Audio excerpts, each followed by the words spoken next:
नमस्कार दोस्तों, मैं कुंदन कुमार आपका स्वागत करता हूं आपके अपने चैनल एसएससी दिव्य पर। कैसे हैं आप लोग?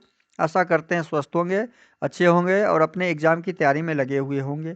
सामान्य ज्ञान जीके जीएस टॉप एमसीक्यूज में बार बार पूछे जाने वाले प्रश्न आपके लिए आज हम उपलब्ध करवाने वाले हैं। टॉप 25 प्रश्न। ये टॉप 25 प्रश्न आपको प्रैक्टिस में रखना है और बार बार प्रैक्टिस करते रहना है। तो हम सीधा प्रश्न पे आते हैं। प्रश्न से पहले वीडियो शुरू से अंत तक जरूर देखिएगा। वीडियो अच्छा लगेगा तो लाइक कर दीजिएगा। चैनल पे नए आए हैं तो सब्सक्राइब कर लीजिए। अधिक से अधिक दोस्तों को शेयर कर दीजिए। बेल आइकन को ऑल सेट पे जरूर डाल दीजिएगा। अगला प्रश्न, वीडियो आपको यदि अच्छा लगा तो अगला प्रश्न आपके सामने क्वेश्चन नंबर 1 है। निम्न में से कौन सा दर्रा मुंबई एवं पुणे के बीच अवस्थित है? तो मुंबई एवं पुणे के बीच अवस्थित भोर घाट कहलाता है। तो इस प्रश्न का सही आंसर हो जाएगा ऑप्शन बी, भोर घाट। अगला प्रश्न क्वेश्चन नंबर 24। अगला प्रश्न क्वेश्चन नंबर 22। भारत का सबसे दक्षिणी बिंदु कौन सा है? भारत का सबसे दक्षिणी बिंदु इंदिरा पॉइंट है। इस प्रश्न का सही आंसर ऑप्शन बी हो जाएगा, इंदिरा पॉइंट। अगला प्रश्न क्वेश्चन नंबर 3। निम्न में से किस नदी का उद्गम बेरी नाग के समाधि शेषनाग झील से होता है? किस नदी का उद्गम? तो यह आपका झेलम नदी है। तो इस प्रश्न का सही आंसर ऑप्शन ए हो जाएगा, झेलम। अगला प्रश्न क्वेश्चन नंबर 4। निम्न में से कौन सा झील उत्तराखंड में अवस्थित नहीं है? उत्तराखंड में चंद्रताल झील अवस्थित नहीं है। तो इस प्रश्न का सही आंसर हो जाएगा ऑप्शन डी, चंद्रताल झील। अगला प्रश्न क्वेश्चन नंबर 5।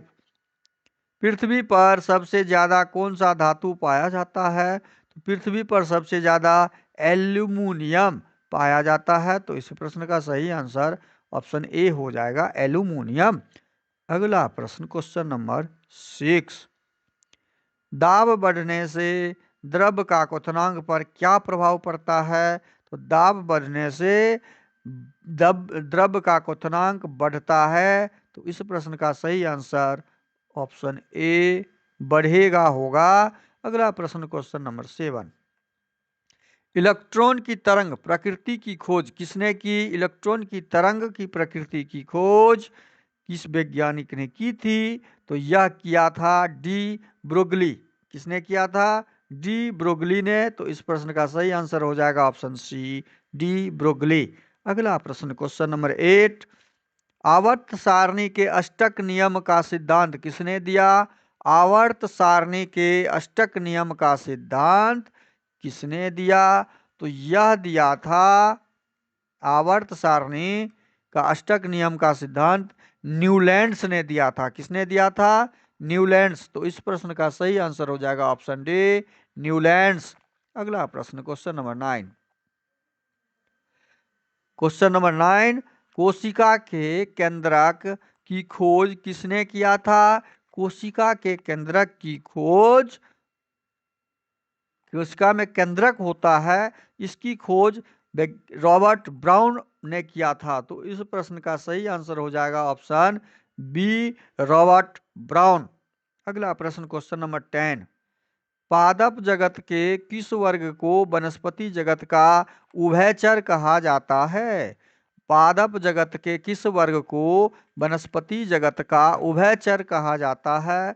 तो इस प्रश्न का सही आंसर ब्रायोफाइटा कहते हैं। सही आंसर ऑप्शन बी हो जाएगा, ब्रायोफाइटा। अगला क्वेश्चन 11 है आपके सामने। पपीता का खाने योग्य भाग कौन सा है? तो पपीता का कौन सा भाग खाया जाता है? हमें पता होना चाहिए। मध्य फल भित्ति बोलते हैं उसको, पुष्प नहीं खाया जाता, मध्य फल भित्ति बोला जाता है उसको। तो इस प्रश्न का सही आंसर हो जाएगा ऑप्शन बी। अगला प्रश्न क्वेश्चन नंबर 12। निम्न में से किस वर्ग के जंतु संपाती होते हैं? निम्न में से किस वर्ग के जंतु संपाती होते हैं? संपाती का मतलब होता है समान अनुपात वाला। तो इस प्रश्न का सही आंसर पक्षी वर्ग का होता है।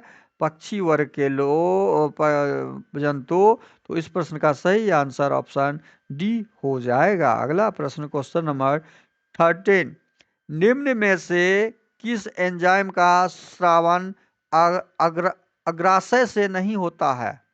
अग्नाशय से नहीं होता है, तो यह कौन सा एंजाइम है जिसका स्राव अग्नाशय से नहीं होता है? तो यह आपका इरेस्पिन इरेस्पिन है, जिसका आंसर हो जाएगा ऑप्शन डी।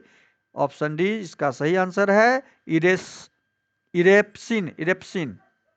अगला प्रश्न क्वेश्चन नंबर 14, शरीर का संतुलन बनाए रखने की कार्य मस्तिष्क के किस भाग का है? शरीर का संतुलन बनाए रखने की कार्य मस्तिष्क का किसका होता है? सेरेब्रम का काम होता है। तो इस प्रश्न का सही, ये बार बार प्रश्न आपके एग्जाम में पूछे गए हैं, जरूर प्रैक्टिस करते रहें। सेरेब्रम, इस प्रश्न का सही आंसर ऑप्शन ए हो जाएगा, सेरेब्रम। अगला प्रश्न क्वेश्चन नंबर 15, राष्ट्रीय नियोजन नीति का गठन कब किया गया था? राष्ट्रीय नियोजन समिति का गठन 1938 ईस्वी में हुआ था। तो इस प्रश्न का सही आंसर ऑप्शन डी होगा। अगला प्रश्न क्वेश्चन नंबर 16, भारतीय रिजर्व बैंक की स्थापना किस आयोग की सिफारिश पर किया गया था? भारत का जो रिजर्व बैंक की स्थापना हुआ था, तो वो कौन सा आयोग सिफारिश किया था? तो वह किया था हिल्टन यंग आयोग। तो इस प्रश्न का सही आंसर हो जाएगा ऑप्शन सी, हिल्टन यंग आयोग के द्वारा सिफारिश किया गया था। अगला प्रश्न क्वेश्चन नंबर 17, भारतीय निम्न में से किस समिति का संबंध प्रतिभूति घोटाला से है? प्रतिभूति घोटाला मतलब सेंसेक्स में जो घोटाला हुआ था, वो किस समिति से, इसमें कौन सा समिति संबंधित है? तो वह है क्वेश्चन नंबर 17 का ऑप्शन बी, जानकी रमन समिति। सही आंसर हो जाएगा ऑप्शन बी, जानकी रमन समिति। अगला प्रश्न क्वेश्चन नंबर 18, निम्न में से प्रेम वाटिका पुस्तक के लेखक कौन है? प्रेम वाटिका पुस्तक के लेखक रस खान जी हैं।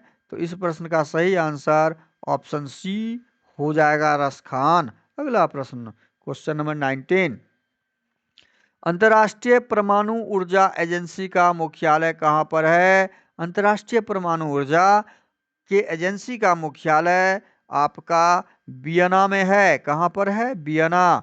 तो इस प्रश्न का सही आंसर ऑप्शन ए, वियना हो जाएगा। अगला प्रश्न question number 20, Raman Magsaysay award पाने वाले प्रथम भारतीय कौन है? रमन मैग्सेस अवार्ड पाने वाले प्रथम भारतीय आचार्य विनोबा भावे हैं। कौन है? आचार्य विनोबा भावे जी हैं। तो इस प्रश्न का सही आंसर ऑप्शन डी हो जाएगा, आचार्य विनोबा भावे। अगला प्रश्न क्वेश्चन नंबर 21, निम्न में से यूनाइटेड किंगडम का राष्ट्रीय पशु या पक्षी कौन सा है? राष्ट्रीय पशु या पक्षी यूनाइटेड किंगडम का कौन सा है? तो यह रॉबिन रेड बेस्ट है। तो इस प्रश्न का सही आंसर ऑप्शन सी होगा। अगला प्रश्न क्वेश्चन नंबर 22, निम्न में से विश्व एड्स दिवस किस तिथि को मनाया जाता है? विश्व एड्स दिवस 1 दिसंबर को मनाया जाता है। तो इस प्रश्न का सही आंसर हो जाएगा ऑप्शन ए, जिसका इलाज अभी तक नहीं ढूंढा जा सका। अगला प्रश्न है क्वेश्चन नंबर 23, भाभा परमाणु अनुसंधान केंद्र कहाँ पर स्थित है? भाभा परमाणु अनुसंधान केंद्र भारत में कहाँ पर? ट्रॉम्बे में स्थित है, जो बम्बई के आसपास पड़ता है। तो इस प्रश्न का सही आंसर ऑप्शन बी हो जाएगा, ट्रॉम्बे। अगला प्रश्न क्वेश्चन नंबर 24, बिस्मिल्लाह खान का संबंध किस वाद्य यंत्र से है? बिस्मिल्लाह खान का संबंध किस वाद्य यंत्र से है? तो यह वाद्य यंत्र है शहनाई। बिस्मिल्लाह खान शहनाई के बहुत ही महान ज्ञाता हैं, पारंगत हैं, जिसे हम लोग आमतौर पे पारंगत बोलते हैं। इस प्रश्न का सही आंसर ऑप्शन डी हो जाएगा, शहनाई के। अगला प्रश्न और आज का अंतिम 25 नंबर प्रश्न, निम्नलिखित में से किन समाधि स्थल महाप्रयाण घाट में स्थित है? महाप्रयाण घाट में किनका समाधि स्थल स्थित है? तो यह है राजेंद्र प्रसाद, डॉक्टर देश रत्न डॉक्टर राजेंद्र प्रसाद जी, हमारे भारत के प्रथम राष्ट्रपति डॉक्टर राजेंद्र प्रसाद जी हैं। इस प्रश्न का सही आंसर आपका ऑप्शन ए हो जाएगा, जिन्हें भारत रत्न, प्रथम भारत रत्न मिला था। आज का अंतिम 25 नंबर प्रश्न हम आपको करवा चुके हैं। ये टॉप 25 प्रश्न आपका अति महत्वपूर्ण प्रश्न है। काफी वीवीआई का कहिए इसको, इसमें से आपके बार बार पूछे जाने वाले प्रश्न है। तो वीडियो अच्छा लगे शुरू से अंत तक जरूर देखते हुए कमेंट कीजिएगा। वीडियो आपको कैसा लगा लाइक कीजिए, चैनल पे नए आए हैं तो सब्सक्राइब तो कर ही लीजिए, साथ में दोस्तों को अधिक से अधिक शेयर भी कर दीजिए। बेल आइकन को ऑल सेट पे डालना मत भूलिएगा, ताकि सुबह को आपको नोटिफिकेशन मिल जाएगा। हम जब भी ये वीडियो आपको डालें सुबह, आपके पास तुरंत में नोटिफिकेशन आए और इस वीडियो का प्रैक्टिस आप शुरू कर दें। साथ साथ एग्जाम क्रैक करना हो तो एग्जाम को क्रैक करना आपका लक्ष्य होना चाहिए। थैंक यू, धन्यवाद, जय हिंद, जय भारत।